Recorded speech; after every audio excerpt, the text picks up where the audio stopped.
I've been thinking a lot lately about how to unite Christianity with the ideas of homosexuality. And I have in a previous video talked about how Sodom and Gomorrah can be perceived differently or interpreted differently to look at more of a kind of an animal dominance and kind of a dominance hierarchy over competence hierarchy idea, and the fact that when things get really bad, packs of the beta chimpanzees go around ruling the place, right? And so that's an idea how we can get past the Sodom and Gomorrah. So you have to accept that interpretation to get past it and to unite them. The next thing is a golden rule that we have is to not make judgments upon the person's exterior, what they are, right? You don't make a on their sex, on their on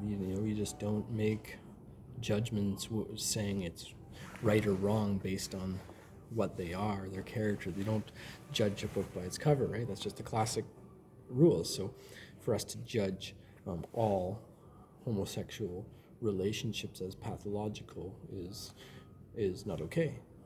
By a golden rule we know in our hearts, right? Because there are people that have loving and healthy homosexual relationships. They can even adopt children and invest in the future, and they can invest into life, and really commit to life through having children. And this is the time when that stuff can happen. So there's a lot of support to the homosexual community. The problem is we have to be accepting. However, if we become so accepting that it's normalized in our community, then it's spilling out into other people's lives. And we do have to look at statistics, and some of the highest suicide rates are in homosexual.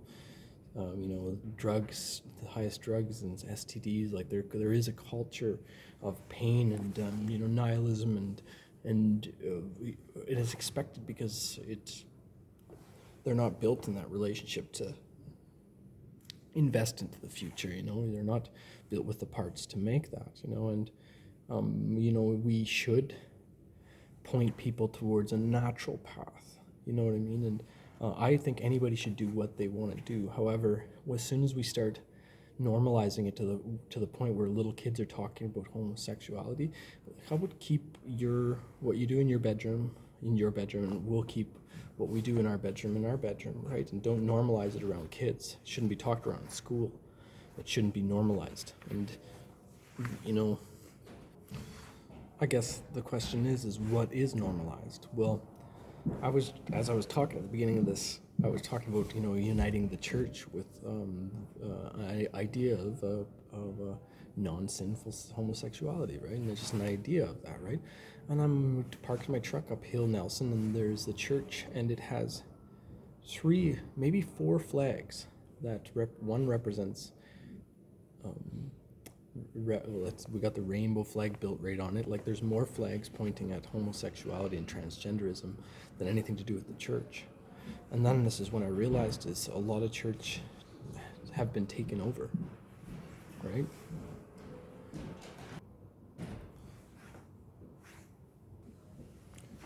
So when the mob has taken over the church to the point where we're normalizing transgenderism and homosexuality right in the church, like it's promoting it. They have it in their front windows, right? That to me is a line that you cross, because to me, people will say, well, how can you say homosexuality would be pathological? I'm just looking at the statistics. And I also know that we are living in a novel world, and we went through a lot of trauma in our society, and a lot of killing off the masculine. And you have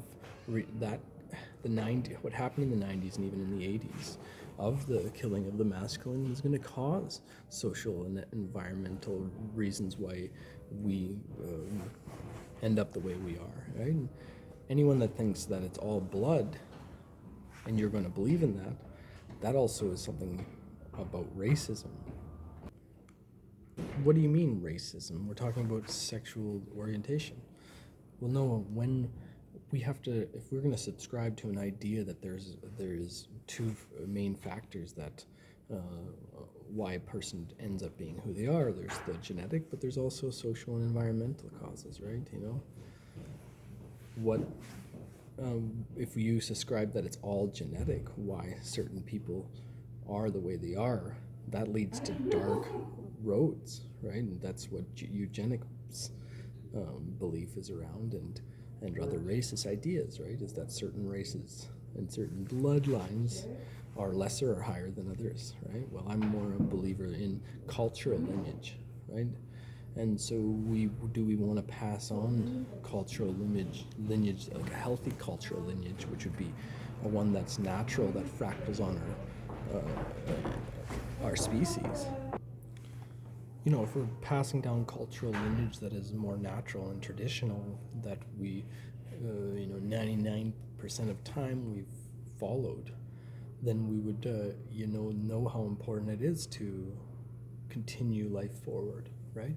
It's actually very important, and a part of spiritual life is knowing that this life alone isn't the only one that's important, and to take in perspective of future generations. And the best way to do so is to be invested in it with your heart, and that's a child going forward in the future. And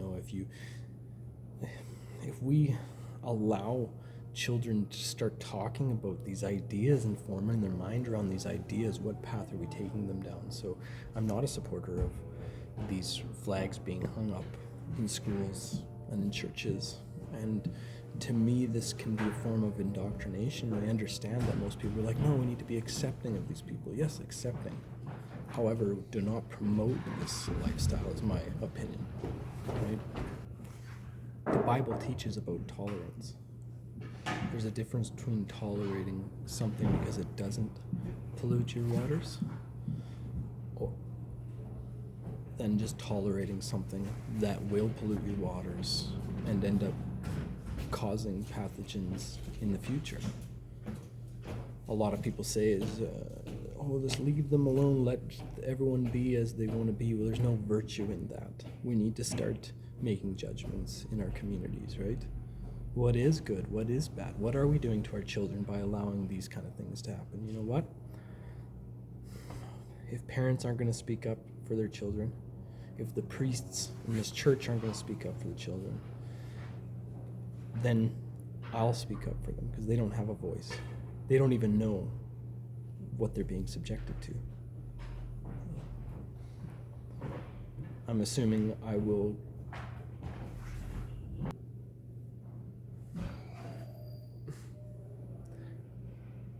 I assume the mob will come after me over this video. However, we need to be able to talk about things. And if I need to start the conversation, I need to take on the mob, well, bring them on.